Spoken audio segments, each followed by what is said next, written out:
Jadi kata Bu Elis bilang manfaat statistika sangat diperlukan dalam membantu. Ini nulisnya kebanyakan kata dalam, ini hobi di dalam ya. Manfaat statistika dalam pendidikan sangat diperlukan dalam membantu. Atau dalamnya sekali aja kalau dalam satu kalimat mah. Proses belajar mengajar dalam penilaian ini ada 3 kan? Dalam. Coba Bu Elis terus dilatihkan lagi menulisnya sebisa mungkin tidak menggunakan kata-kata yang berulang. Kalau dalam satu kalimat. Adapun kalau misalnya beda kalimat boleh. Itu nanti akan membantu dalam proses skripsi di semester-semester ke depan. Ini berarti fokusnya adalah untuk penilaian ya. Kemudian kata Novia, memudahkan guru mendata siswa berupa hasil belajar dan data perilaku.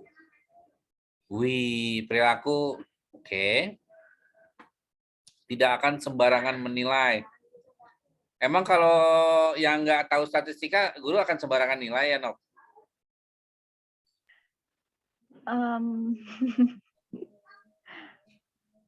Tergantung mungkin, Pak. Ya mungkin gurunya belum lulus gitu. Jadi masih sembarang.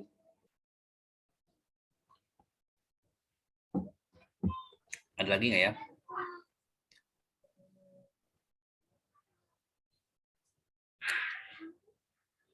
Kata Alpina, evaluasi pembelajaran, memahami kemajuan, seberapa persen. Oke. Lebih mudah dari beberapa peserta didik. Oke. Kata pengantin baru. Iya, Pak. Atau saya juga ada acara hakikah, jadi nggak bisa datir, mohon maaf. Ya, gak apa-apa, Pak. Mengetahui perkembangan peserta didik. Kemudian kata Sinta Ayu, mengumpulkan informasi menjadi informasi. Gimana sih? Mengumpulkan informasi menjadi informasi untuk buat laporan. Oke. Pak. Atau jangan berbelit-belit atau lugas, bahasa itu harus lugas. Iya, Lihat polos, baik, Pak. polos-polosnya. Wah, ini dia nih, Faranida. Faranida apa ini? Ternyata kelas kalian tuh lebih hobi typo ya. Dari apa? Alpina tadi ada typo, Kamila ada, Sintayu juga ada, ini Faranida juga masih typo. Deskripsi yang tepat dapat memberikan deskriptif atau data akurat yang benar. Jawabannya rata-rata klise ya, yang tidak klise itu yang penilaian tadi Bu Elis nih. Nah ini nggak klise nih. Kemudian yang ini nih, waduh, ini sembarangan menilai, ini klise sekali. Nah Bu Elis nih udah mulai ini ya. Oke, kita akan coba lihat secara kedudukan. Karena dari sini nanti akan banyak nih kaitannya statistikanya dalam penelitian. Terlebih lagi penelitian pendidikan. Statistika itu dipergunakan kalau sudah ada rumusan masalah. Jadi adanya masalah itulah yang akan kita rencanakan untuk apa statistika yang kita akan pakai nanti ke depannya. Gitu. Misalnya kalau tadi saya pinjam istilah Bu Elis penilaian berarti kan hasil belajar ya atau prestasi belajar. Atau juga soal. Ya. Kan kadang-kadang misalnya kalau hasil belajar mah mungkin penggabungan antara tugas-tugas, kemudian ada UAS, ada ulangan harian gitu ya. Tapi kan kalau misalnya kemampuan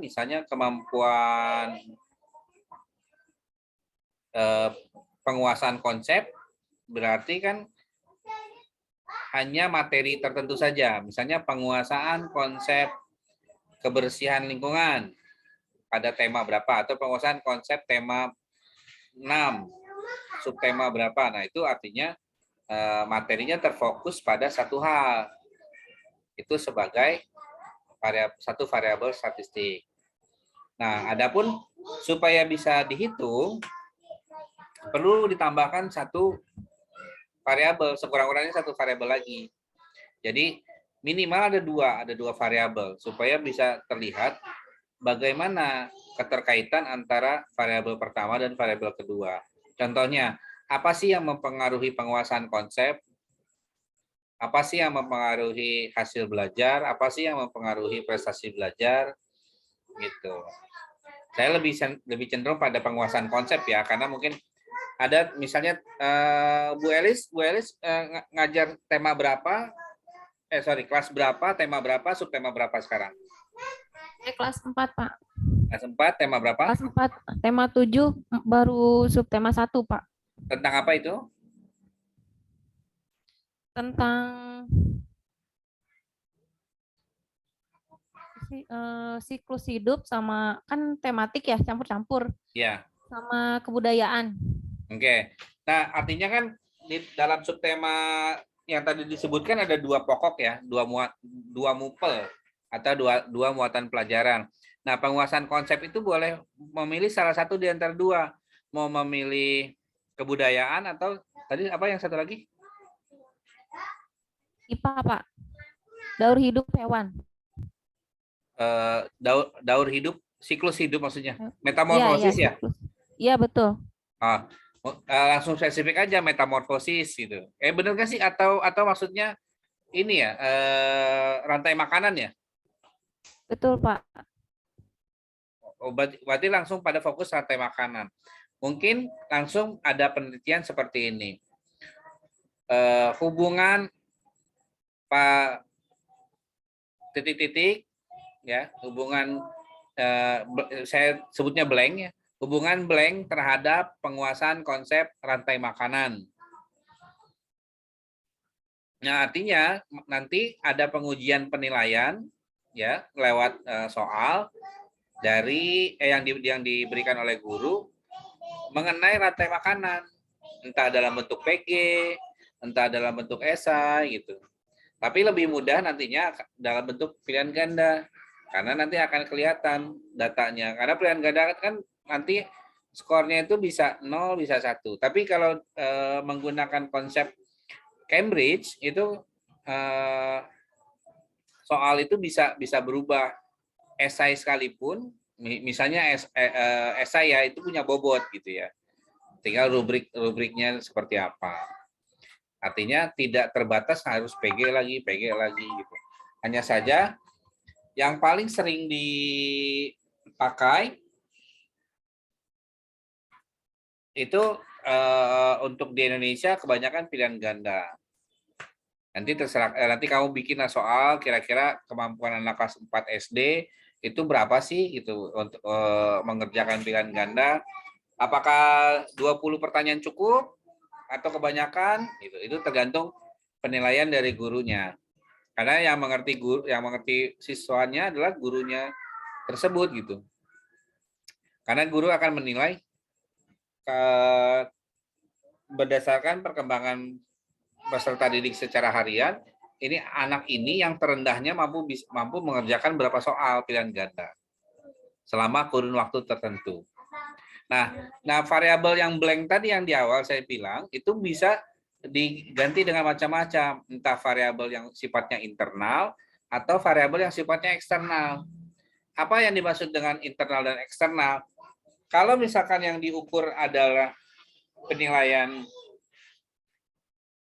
dari penguasaan konsep, berarti kan sisi internalnya sisi internal siswa. Gitu. Sisi internal siswa apa saja? Boleh jadi minat, boleh jadi motivasi, boleh jadi disiplin. Nah, itu contoh-contoh internal. Tapi ada juga yang lainnya yang internal ya. Itu ada rujukan-rujukannya yang bisa kamu temukan sendiri. Adapun yang sisi eksternal, misalnya contoh ya, yaitu media belajar. Ya, apakah misalnya pengaruh media video rantai makan video YouTube rantai makanan terhadap penguasaan konsep rantai makanan. Itu eksternal tuh. Ada yang via YouTube, mungkin ada juga yang via TikTok gitu kan. Itu macam-macam. Ada juga yang medianya ternyata media ceramah dari gurunya, ada media demonstrasi menggunakan poster. Nah, itu artinya variabel yang pertama disebutkan itu bisa bermacam-macam.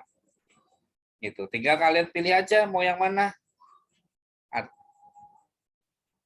Nantinya kalian akan menghitung statistiknya. Itulah rumusan masalahnya. Nanti pada saat pelaksanaan bagaimana? Pelaksanaan itu kan didasari pada kemampuan. Kalau kemarin kita di kelas MATLAB, populasinya sekian orang. Jika kurang dari 100, maka sampel wajib semua. Ya, misalnya di kelas 4 punya Bu Elis, ternyata kelas 4-nya Bu Elis itu ada 5 kelas. Masing-masing kelasnya ada 40. 40 kali 5 berarti kan 200. Nah, karena 200 itu angkanya melebihi 100, maka pakai rumus Slovin, yaitu N dikali 10%. Tuh. Itu untuk melaksanakan proses pelaksanaan statistikanya ya. Itu. N kali 10%, N-nya 200 kali 10%, berapa yang wajib diambil sebagai data? Ada yang bisa?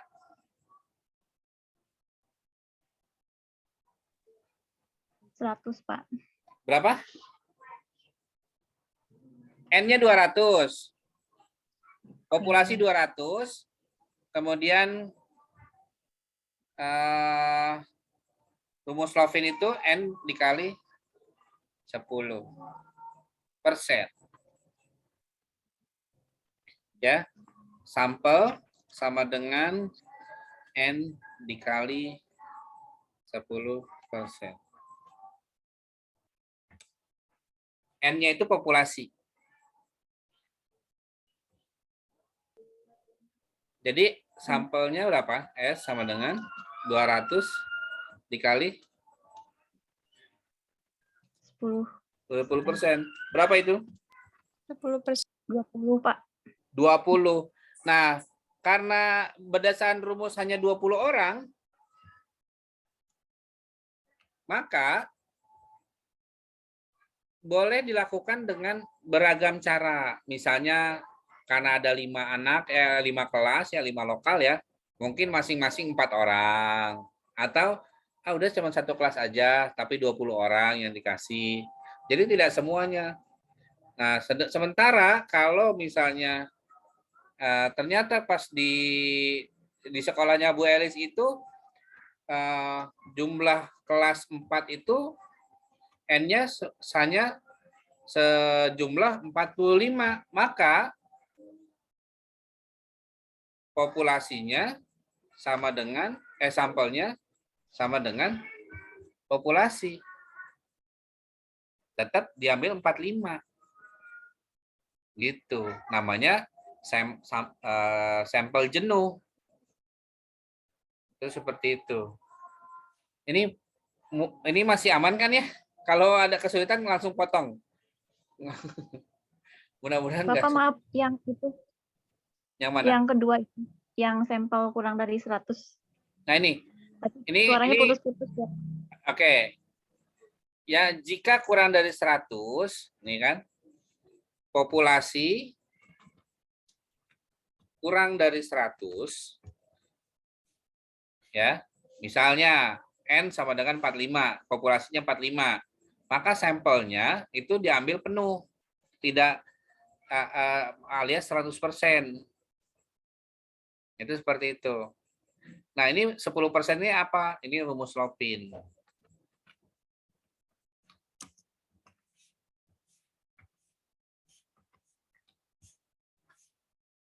Ya, jadi bukan apa disebutnya rumus Yabu ya, bukan, tapi rumus Lopin. Saya nggak Berarti, berhak Pak, ini. Kenapa? yang sampel yang di bawah 100%, 100 berarti diambilnya 100% ya, Pak. Jadi Iya, 45 betul. sampelnya. Oh iya.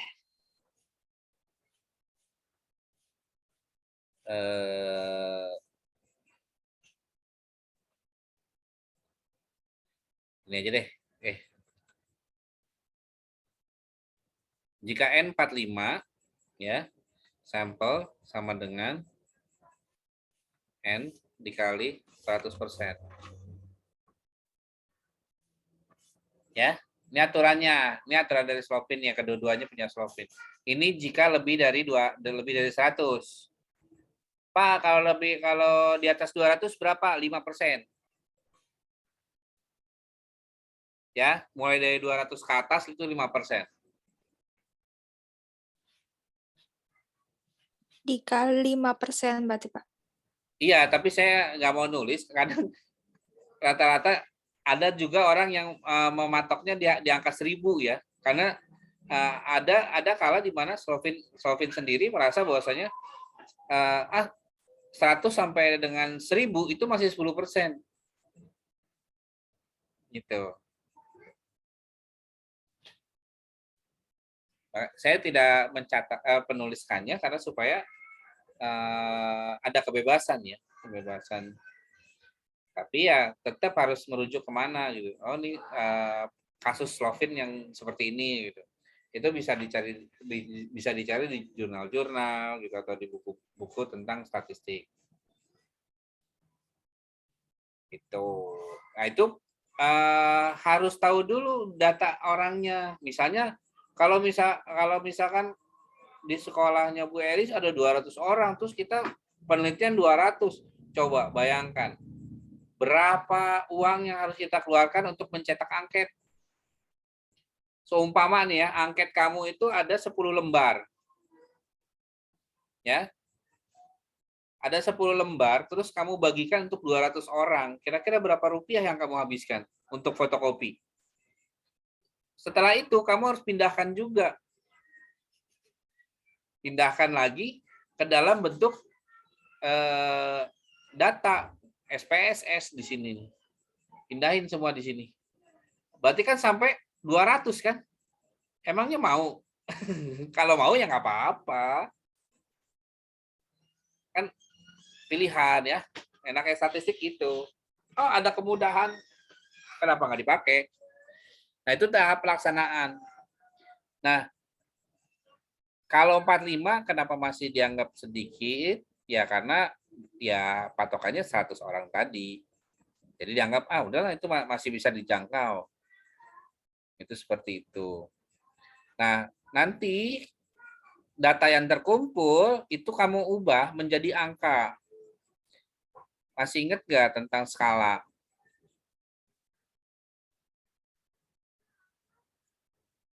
Lupa ya. Saya nggak mau ngasih tahu karena itu nanti akan saya ajarkan juga. Jadi nanti yang pasti analisis data dasarnya adalah skala. Ada skala 1, 2, 3, 4, 5, ada skala 1, 0. Gitu. Nah, itu nanti dianalisis untuk mendapatkan hasil pengukuran. Kemudian diinterpretasi. Interpretasi artinya kan angka-angka semua nih. Nah, angka-angka semua itu harus bisa dideskripsikan oleh kamu semua sebagai peneliti untuk memperoleh apa hasil dari uji validasi, uji reliabilitas, kemudian uji hipotesis. Itu. Intinya ada uji persyaratan data juga gitu ya, entah itu normalitas, linearitas, atau heterogenitas gitu. Nah, itu juga harus dicari.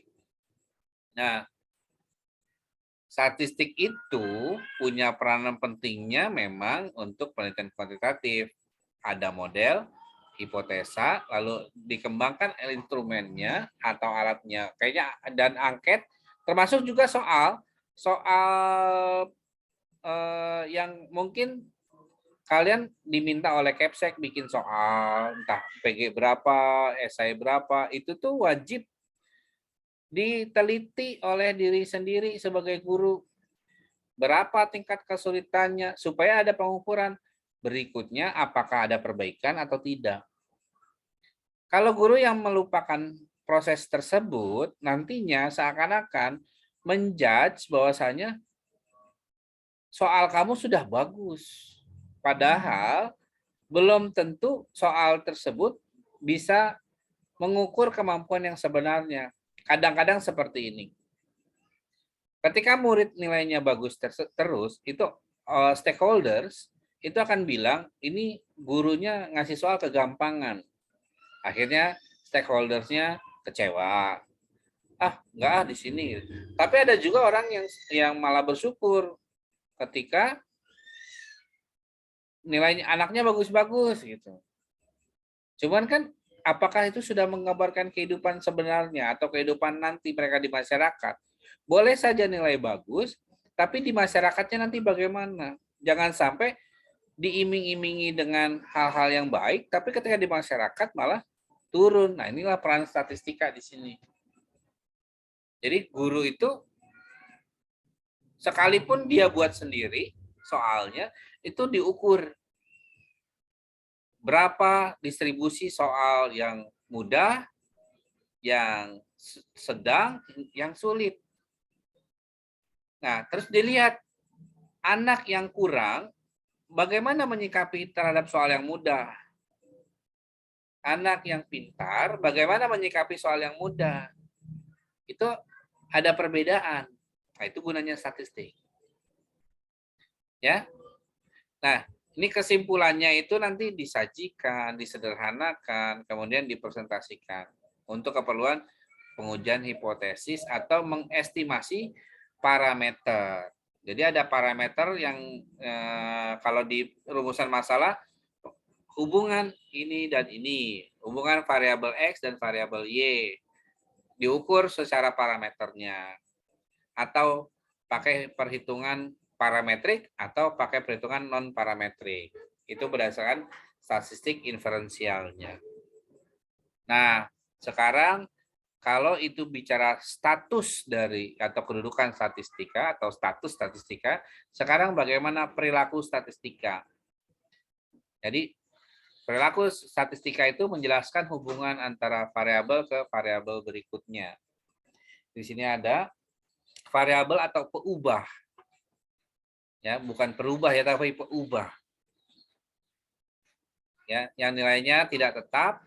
Contoh ini produksi, penjualan, umur gitu kan. Gitu. Tapi untuk di pendidikan apa? Boleh jadi tinggi badan, boleh jadi berat badan. Kan dilihat ada anak yang mungkin sehat-sehat di kelas tertentu, ada anak yang mungkin sangat ngirit makannya di rumah gitu kan. Itu juga termasuk konsentrasi dari guru untuk memberikan gambaran kualitas kesehatan anak.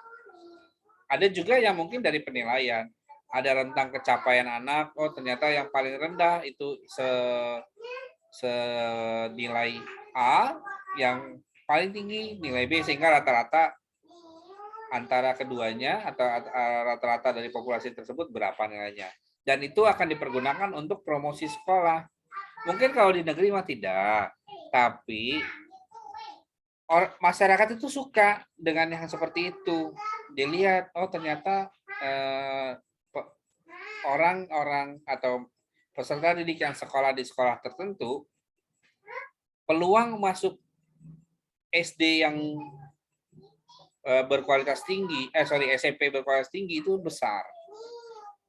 Jadi ada kecenderungan orang tua untuk memutuskan, nanti anak saya sekolah di situ, gitu. Karena melihat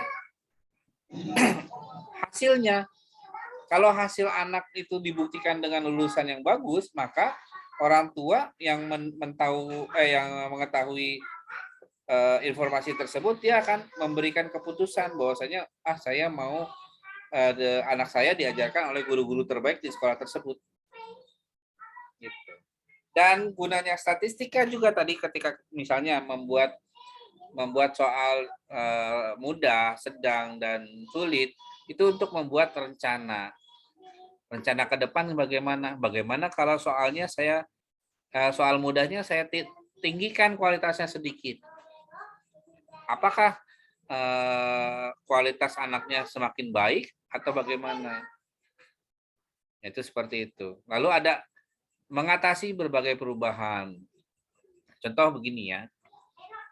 Kenapa ada mengatasi berbagai perubahan? Misalnya kita mengetahui bersama di tahun 2019 itu kita masih belajar dengan normal.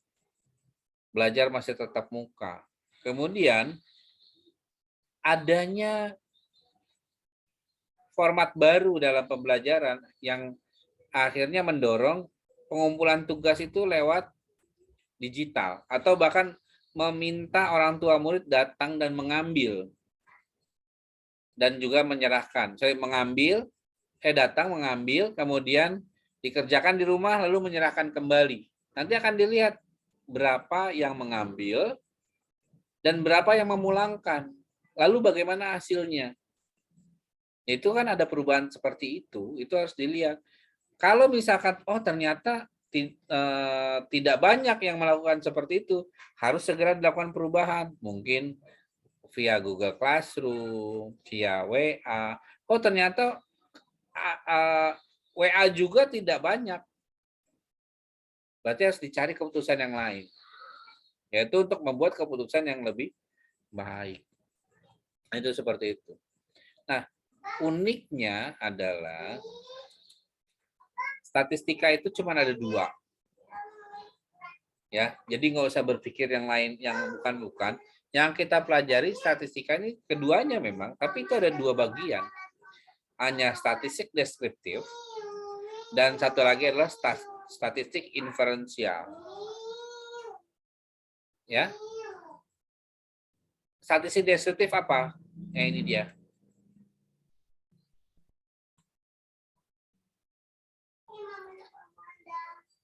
Mudah dipahami.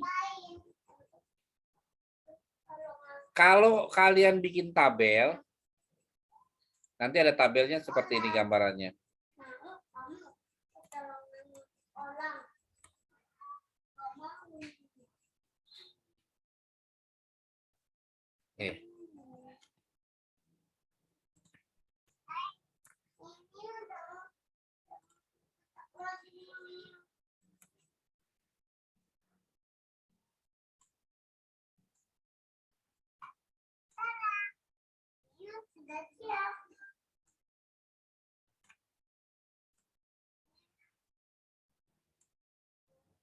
Ya, ini nanti adanya item. Kemudian yang ini adalah yang X. Kemudian yang ini adalah yang Y. Nah, ini nomor ya, nomor. Nanti kan di sini ada rata berdasarkan ini ukuran nilainya.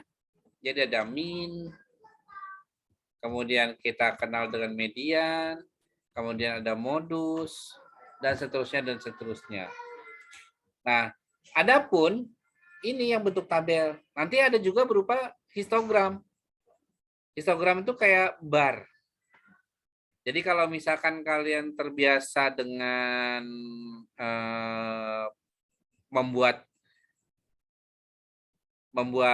apa namanya data di Excel kemudian diubah menjadi bar, Ya, itu kalian akan melihat gambarannya seperti ini nih.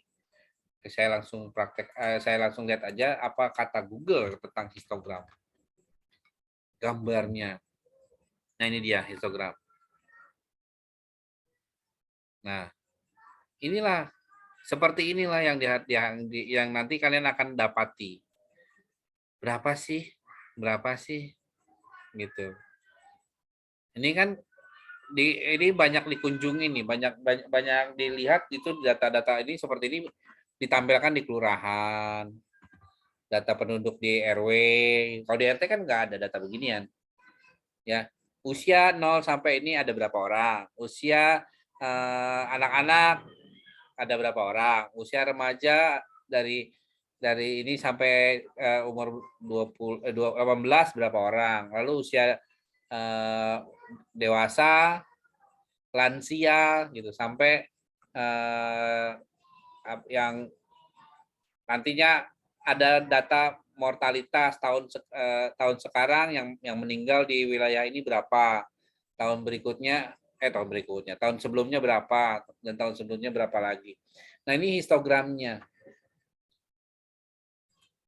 Nah, itu seperti itu. Nah, nanti itu juga ada berupa ini grafik-grafik lagi ya, ada grafik histogram, grafik polygon atau grafik OGIF. Itu seperti itu. Nah, nanti item ini artinya ini yang wajib, ada kuartil juga.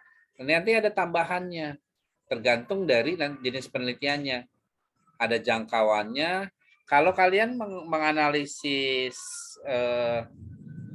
penguasaan konsep, hasil belajar, ini butuh jangkauan, simpangan rata-rata, simpangan baku. Nah, ini butuh. Jadi kita tidak bisa mencari semuanya ya, tapi boleh untuk kelengkapan ini bisa diukur. Makanya enaknya dengan SPSS itu seperti itu. Cuma tinggal klik jadi. Itu seperti itu. Nanti selain distribusi frekuensi, nanti ada angka indeksnya, ada deret waktunya, kemudian bisa terwujud pada korelasi atau regresi sederhana. Itu seperti itu. Sejauh ini ada yang mau nanya? Nggak ada? Asik, saya lanjut. Lanjutnya pada statistik inferensial. Ini yang mau nyatet silahkan, tapi kan website ini nggak akan saya tutup. Silahkan, bebas-bebas saja. Anissa serius banget nyatet-nyatet.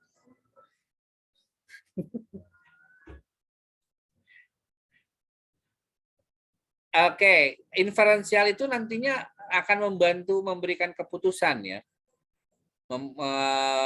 Memberikan keputusan-keputusan. Misalnya contoh ya tadi kita bahkan teknik sampling juga itu kan bisa dihitung ya.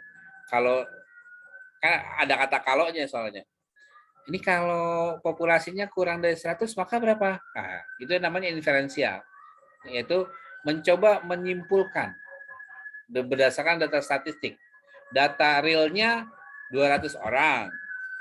Maka harus pakai apa? Nah, itulah yang inferensial. Nah, inferensial itu kan ya ini mengkaji, menaksir, lalu ngambil kesimpulan. Ini tipe juga saya, sebagian data.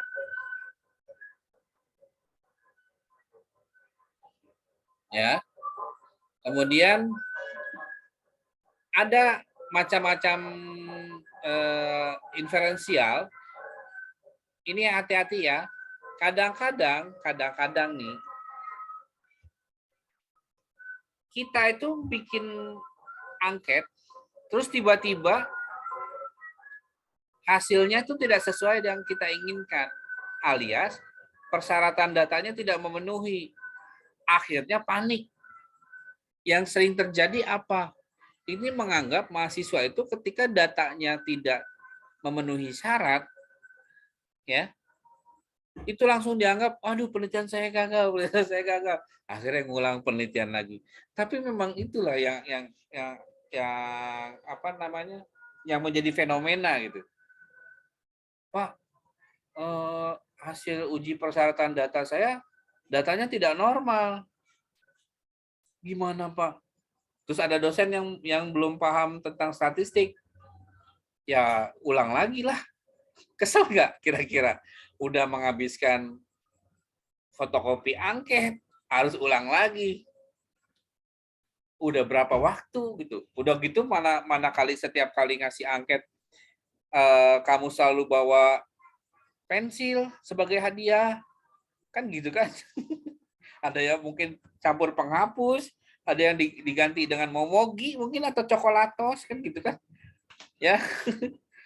Tapi itu demi mendapatkan jawabannya tuh sebagai ucapan terima kasih, tiba-tiba data tidak normal. Rasanya tuh ya ampun modal lagi, lemes langsung.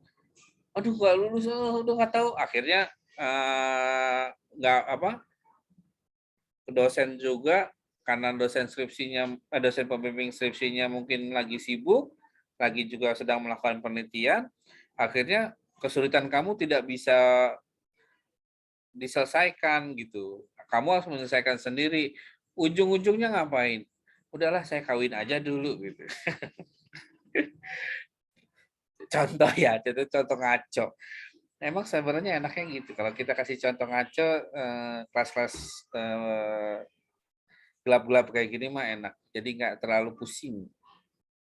Nah, tapi yang baru menikah mungkin ketika pusing, aduh aku pusing terus dipijitin sama pasangannya, biar romantis. Abis itu apa? Ya lupa, abis itu nggak ngerjain, tetap aja sama akhirnya. Aduh, nggak ada solusinya. Nah, tenang. Artinya kalau normal itu pakai ini. Kalau uji persyaratan datanya memenuhi, pakainya parametris. Ada parametrik saya nyebutnya. Tapi kalau datanya tidak memenuhi syarat, pakainya yang non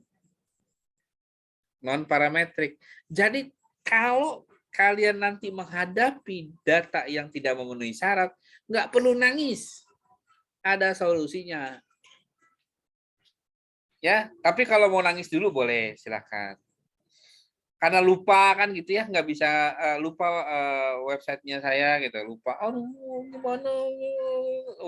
Udah sendu-sendu gimana gitu kan? Ngumpulin dulu lah air mata seember gitu kan, baru ingat. Tanya Pak Yabu aja. Nggak taunya saya ganti nomor. Enggak. Insya Allah enggak. Kecuali nomornya hilang. Males banget ngurusin lagi. Tapi kan di web ada. Terus saya di komentar. Itu seperti itu ya. Nah, kemudian inferensial itu buat apa sih? Nah, ini nih ada beberapa hal. Ini tidak mesti semuanya ya. Beda dengan yang tadi. Kalau statistik deskriptif itu bisa semuanya. Tapi kalau ini tidak mesti semuanya. Artinya ada teori probabilitas, masuk mana gitu kan. Kemudian ada distribusi, ada sampling, ada akhirnya mewujudkan teori populasi, kemudian hipotesis, ada nih yang kalian akan lebih banyak pakai nih, yaitu korelasi, yaitu ada mencari pengaruhnya signifikan atau enggak gitu. Terus ada analisis regresi gitu kan. Ini kira-kira punya hubungan timbal balik enggak gitu kan. Itu regresi namanya. Nanti regresinya apakah bersambut atau tidak bersambut? Hari seperti cinta tuh bertepuk sebelah tangan atau tidak kan gitu kan. Lalu kalau mau lanjutan, kalau misalnya nanti kalian mau yang lebih, ada Pak saya mau nambahin level, boleh analisis varian, analisis kovarian. Analisis varian itu artinya analisis yang variabelnya ada beberapa gitu. Kovarian adalah analisis variabelnya yang punya saling kehubungan gitu. Gitu. Nah ini yang saya maksud. Nah, dasarkan data real. Jadi data itu tidak boleh tipu-tipu ya. Jadi gini, ini banyak di kampus-kampus yang lain ya. Tadi saya tidak menyebutkan Juanda meskipun ada. Karena nggak normal, dibilang, waduh, ternyata banyak yang drop. Akhirnya edit. Ngedit di mana? Ngedit di SPSS-nya. Gitu. Ya. ngedit di SPSS-nya. Gimana gitu. Kan kalau misalkan ini, kalau ini kan tampilan tampilan data ya. Ini tampilan variabel. Ini di sini data kamu nomor 1 2 3 4 5, ini kita isinya variabel dulu. Ya, variabel itu diisinya dengan ada misalnya tadi kita mau isi variabel X-nya apa. Bisa sebutin kira-kira apa? Asal aja. Maunya apa? Oh, gini dulu deh. X aja, ini variabel X. Namanya kira-kira kita tulisnya variabel X-nya untuk apa? Kalau Y-nya tadi kita ambil misalnya penguasaan konsep, kita ambil contoh kasusnya Bu Elis ya. Kasusnya tadi rantai makanan. Ya, penguasaan konsep.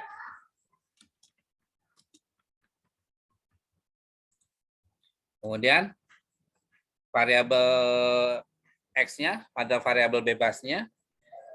Contoh yang internal, misalnya minat. Ya, minat belajar. Pak, enggak terlihat tapi Pak. Enggak terlihat. Enggak, Pak. Bentar.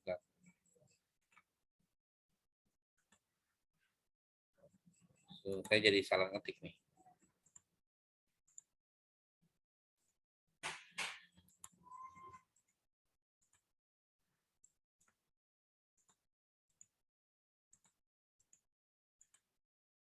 Nih, kelihatan nggak sekarang? Terlihat, Pak. Kelihatan, Pak. Oke. Minat belajar, penguasaan konsep di X dan Y.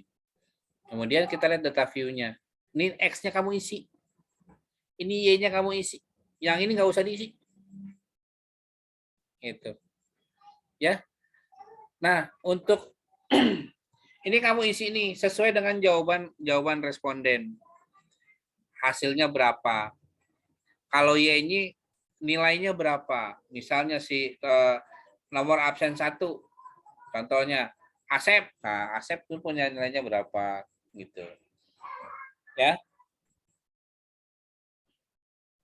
Kemudian untuk lebih mudah sebenarnya setelah ini diisi ya, kita kan harus mengubah ya. Untuk menemukan data deskriptifnya. Ya. Kalau untuk mencari deskriptif data deskriptif statistik deskriptif itu kamu kliknya analyze. Kemudian kamu kan ada yang namanya di sini deskriptif statistik, klik frekuensis. Nanti dia akan otomatis. Itu. Jadi udah diisi ini semua. Dia misalnya ada 20 orang. Kemudian analyze deskriptif. Kita ngisi asal deh ya, misalnya. Ini biar lebih enak desimalnya saya nolkan dulu. Biar tidak ada yang ini. Kita ngisi asal. 7. Kemudian misalnya 56, 55, 5, kemudian 54, 68. Kita sampai 10 ya, 62, kemudian ada 78, 70, kemudian ada 92. Oke, kemudian ini minatnya, skor minatnya berapa. Kemudian kita akan hitung kita akan memindahkan hasil ulangannya. Misalnya hasil ulangannya bagus. Ada yang dapatnya 86, kemudian ada yang dapatnya 78, ada yang dapatnya karena anaknya malas belajar, jadi dia dapatnya cuma 60. Ada yang dapatnya 65, kemudian 72, kemudian 78, kemudian 74, kemudian di sini ada misalnya 62. Nanti kita lihat di sini analyze, descriptive statistic, frequencies. Ya. Nanti kelihatan ininya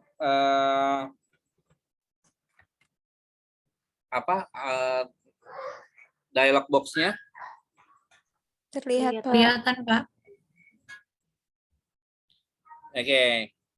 Ini karena kita mau ngitung keduanya, kita pindahkan ke variabel. Ini artinya kalau di sini dia tidak akan dihitung. Tapi kita pindahkan ke kanan. Ini juga kita pindahkan ke kanan. Ya. Kemudian kita klik statistik untuk menentukan. Nah, yang mana yang mau kita ambil? Ini kan ada tadi ya. Nah, dia mau masuk yang ini tendensi data, tendensi pemusat. Ini mean, median, mode, atau sum ini jumlah. Apakah dia pakai quartile atau pakai dispersion atau distribution? Kita misalkan aktifin deh semua. Ya, nih. Nanti kita akan lihat nih, ini ambil quartile aja. Continue. Ya. Setelah itu kamu akan lihat di chart. Chartnya pakai yang mana? Gitu kan? Otomatis kan kamu pilihannya yang histogram. Ya, ini dikliknya. Ini ada normal nggak atau tidak gitu. Baru continue. Nah, setelah itu kita klik OK.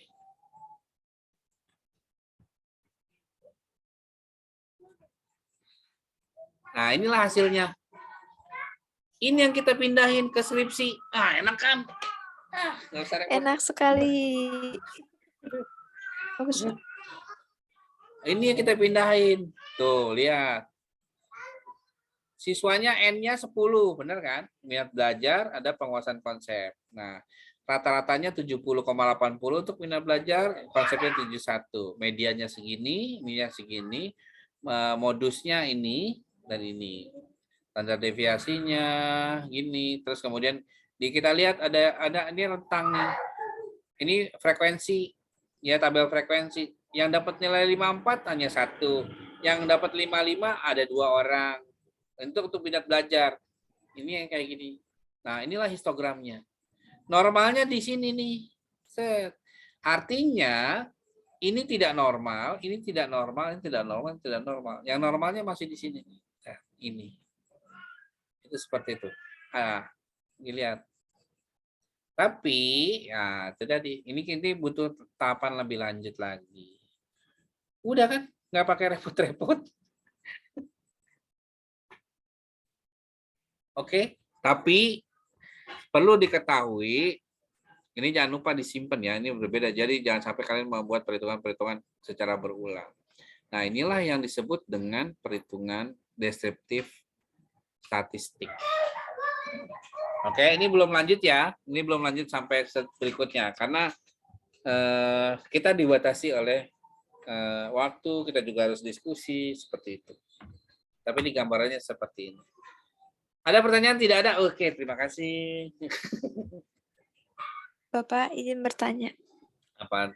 Kalau misalkan udah buat diagram gini pun, nanti kalau misalkan deskripsi, berarti harus ada narasinya kan ya Pak? Penjelasannya gitu. Betul. Biasanya di narasi yang ini.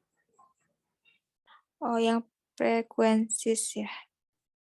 Iya, ini namanya statistiknya. Jadi yang ini nama tabelnya ini, tabel statistik. Ya. Kamu jumlah responden sebanyak 10. Adapun rata-rata ini kan pakai bahasa Bandung ya. Kamu harus pakai bahasa Indonesia tuh. Tuh. Jadi untuk skripsi yang bahasa Bandung ini tolong diubah. Makanya harus terbiasa lah gitu. Oke. Oke Pak, makasih Pak. Ada lagi?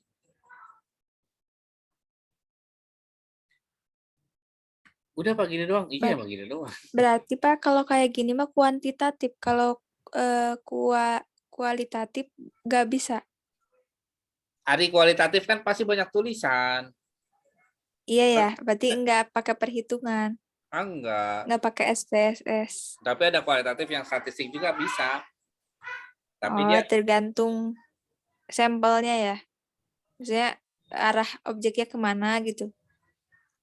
iya tergantung objeknya, betul. Jadi beda antara data statistik untuk kualitatif dengan data statistik untuk kuantitatif. Ini ciri khas kuantitatif. Itulah gunanya statistika pendidikan tuh. Kalau kita menganalisis maka kita harus pahami dulu bahwasanya yang disebut statistik itu akan identik dengan penelitian kuantitatif. Seperti yang tadi disampaikan di awal, ini. Terutama metode penelitian kuantitatif.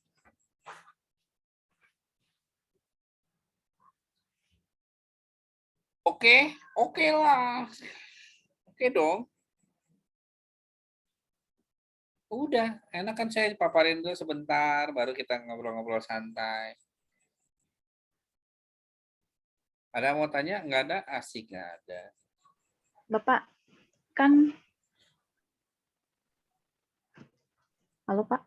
Iya. Oh iya. Kan sebelum kita sebarkan angket itu, setiap pernyataannya itu sebelum kita sebarkan, pasti kita harus analisis dulu ya, seperti yang kemarin Novi lakukan gitu. Iya. Nah, di analisisnya di SPSS juga kan? Iya. Sebelum kita sebarkan. Iya. Oke. Terus Pak, untuk mengambil sampelnya, misalnya dalam satu kelas itu ada lebih dari 100 orang nih, yang tadi Bapak sebutkan. Nah, kita sudah menghitung dengan rumus suapin tadi, kemudian kita bisa ambil dari anak yang dari random aja gitu ya Pak, mengambil populasinya. Oh banyak, itu nanti tergantung desain penelitiannya. Apakah menggunakan penelitian dengan desain random sampling atau convenient sampling? Kalau random, berarti kamu tidak akan memilih-milih. Tapi kalau convenience, kamu bisa pilih-pilih. Oh iya. Gitu. Ada 2 pilihan ya? Banyak pilihannya. Oke, Kan Pak. waktu kamu medlit kan tidak pakai yang kuantitatif, pakai kuantitatif nggak sih? Pakai kualitatif. Ya, pakai kualitatif, tidak ada kuantitatif. Jadi kan pembahasannya tidak fokus gitu ya.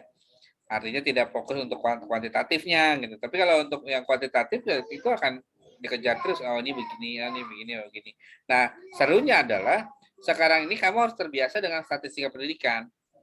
Artinya didorong untuk kuantitatif juga. Dan ini bukan hanya untuk skripsi doang ya, tapi kan nanti entah kamu melakukan PTK itu ada statistiknya.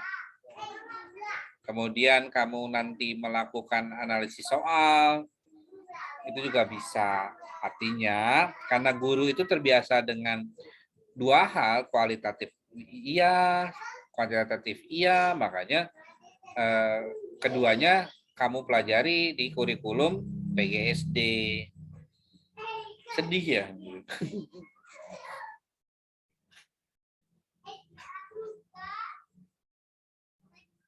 Kalau di hukum ada pasti kuantitatifnya. Ya nggak Sinta? Nggak tahu lagi. Ada Pak. Nah, iya. Pakai teori, pakai apa gitu, nggak tahu teori-teori apa gitu. Ya banyak, tenang aja. Tapi kan yang saya berikan mudah-mudahan mempermudah ya, karena prinsip saya adalah ilmu pengetahuan itu dipergunakan untuk mempermudah manusia yang menggunakannya gitu, bukan untuk memperumit. Kalau memperumit, buat apa ada ilmu pengetahuan gitu? Mendingan kita kembali ke zaman purba aja.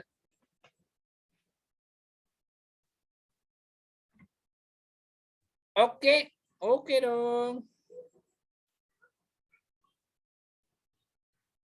Bapak mau tanya. Ya tanya tuh Sinta. Bapak, misalkan berarti kalau misalkan skripsi itu kalau misalkan kuanti pakainya SPSS ya. Terus saya penasaran gitu Pak, kalau misalkan ngitung itu yang pakai Excel sama SPSS hasilnya kira-kira bakal sama atau gimana Pak? Kan Selama kalau perhitungannya prosesnya mah benar, Excel lumayan rumit ya Pak. hasilnya sama. Oh iya Pak. Jadi kadang-kadang kita di SPSS itu kan harus dipisahkan ya. Mana yang valid, apa nanti akan berpengaruh nih di X-nya ini. Apakah 87 ini sudah valid atau belum? Itu yang ditanyakan sama Novia tadi. Ini kan diukur juga kan Pak pakai SPSS? Iya bisa, tapi kan kalau data itu kan masa saya ngarang beberapa pertanyaan gitu. Aduh jangan. 2 aja itu mendingan kita langsung praktek kan enak. Ambil data, bikin instrumen, tapi kan ini gambaran ya. Ini gambaran ini loh, cara pakainya, ini cara pakainya. Nanti kita akan mulai dari bikin instrumen, kemudian setelah bikin instrumen kita akan turun ke lapangan, kemudian kita akan menggunakan kalau misalkan tadi Sinta pengen penasaran bagaimana menggunakan Excel, ayo kita gunakan Excel. Tapi kalau misalkan SPSS aja Pak, oke SPSS saja. Pak, keduanya saya mau membandingkan benar atau enggak? Oke, kita hitung kedua-duanya. Tenang aja. Artinya, Oh iya Pak. apapun yang menjadi penasaran, oke kita laksanakan. Karena prinsipnya prinsip filsafat, yaitu selalu mencari kebenaran. Ya Pak, terima kasih. Enak kan? Tapi ingat, saya bukan alat pemuas kebutuhan. Jadi kamu silakan cari kepuasan sendiri. Ada lagi?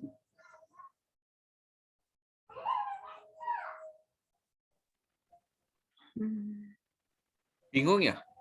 Mana mau nanya apa tuh bingung ya? Pengen praktek langsung nih Pak. Coba belum terpasang. Gregetan dia. Kita teori dulu, Neng. Data belum punya, mau praktek. Timpuk nih. Bikin instrumen dulu. Kalau bikin instrumen belum bisa, saya nggak mau gitu. Percuma dikasih perhitungan gini, tapi dasarnya nggak ada. Jadi saya lebih cenderung, yuk kita belajar dari dasar. Bikin instrumen, bagaimana bikin pertanyaan. Makanya tadi saya membiasakan kamu, kok bukan yang ini. Ayo silakan bikin komentar. Ini jadi saya akan ngelihat, bagaimana sih kamu nanti dalam menuliskan pernyataan atau pertanyaan untuk membuat data penelitian. Itulah kenapa alasan saya membuat, pertanyaan ini silakan dijawab. Jadi bisa keukur karena saya punya kepakaran di bidang bahasa. Jadi saya tahu dalam ini nanti kira-kira masukan buat kalian secara person to person itu apa? Bagaimana membuat instrumennya? Gitu. Jadi tidak sekedar ini bikin, ini enggak. Saya akan menganalisis berdasarkan kualitas kebahasaan. Karena yang kamu hadapi adalah anak-anak SD, bukan anak-anak yang luar biasa. Dan itu ada aturannya dalam penulisannya. Yaitu penelitiannya Sinta Dewi yang bilang tentang readability, yaitu uji keterbacaan. Nah, uji keterbacaan dalam instrumen juga ada, itu wajib ada. Supaya menghasilkan apa?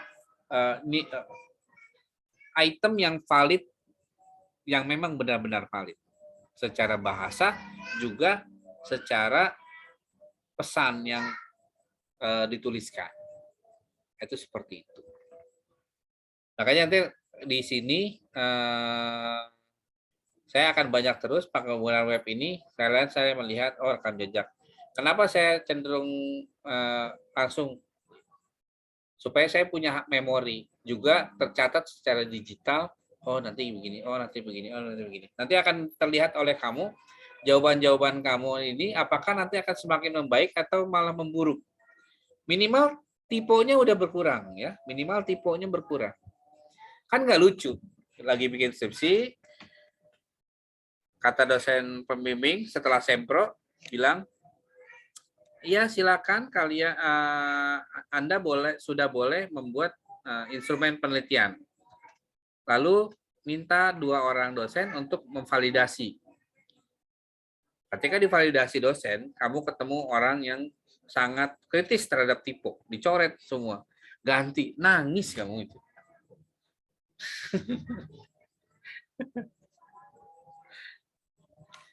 Ya hati-hati ya, gitu ya. Kita memang tidak kejam, tapi kalau typo itu gampang terlihat, gitu, ya. Jadi tolonglah berbahasa Indonesia yang baik dan mendingan. Kalau yang benar, saya juga nggak tahu. Tenang, kita senasib. Oke, ada pertanyaan? Nggak ada? Oke, terima kasih. Ini ada berapa orang ya? Kita ternyata ada 11 orang. Yang lainnya pada nyuci, ngepel.